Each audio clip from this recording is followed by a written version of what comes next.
خوشبو اور عطر کا استعمال عام حالات میں عورت کے لیے منع نہیں ہے، صفائی ستھرائی ہاں اس طرح خوشبو کی چیزیں، لیکن وہ اپنے شوہر کے لیے، اپنے محرم کے لیے ہیں، ان چیزوں کا استعمال کریں۔ یہ نہیں کہ نامحرموں کے لیے سجے سنورے، نامحرموں کے لیے زیب و زینت اختیار کریں، نامحرموں کے لیے خوشبو اور عطریات کا استعمال کریں، جس کا مشاہدہ آپ آج کر۔ شوہر کے لیے تزئین اور آرائش کا حکم تھا، لیکن گھر میں خواتین میلی کچیلی رہتی ہیں، گھر کے کپڑوں میں رہتی ہیں، زیادہ اہتمام نہیں ہوتا۔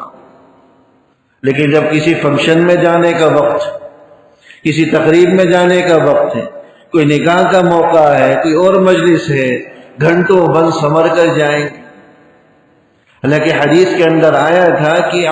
مرد مہکنے والی جو خوشبو ہے یہ مردوں کا خوشبو ہے،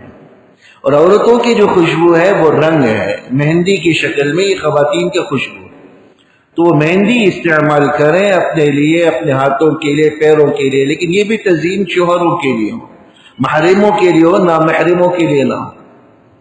تو فرمایا کہ جب تم یہ دیکھو کہ خواتین خوشبو و عطریات کا استعمال کریں نامحرموں کے لیے، نامحرموں کی مجلسوں میں جانے کے لیے، جس کا مشاہدہ ہمارا آپ کر رہے ہیں، بلکہ شوہر صاحب کی بھی ترغیب ہوتی ہے، اللہ معاف کرے ایسی ذہن بن چکا ہے کہ بھائی مجلس میں جا رہے ہیں ذرا بن صبر کر چلو،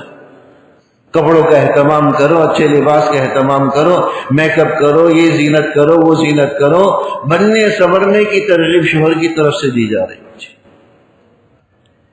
ہاں اگر خواتین کی مجلس ہے تو تب تو ٹھیک، لیکن بے پردگی کا ماحول، پردے کا اہتمام نہیں، اور پھر بن سنور کر مقصد صرف نامحرموں کو دکھانا ہے، یہ اللہ کی طرف سے پھر زلزلوں کے آنے کی علامت اور نشانی ہوتی ہے۔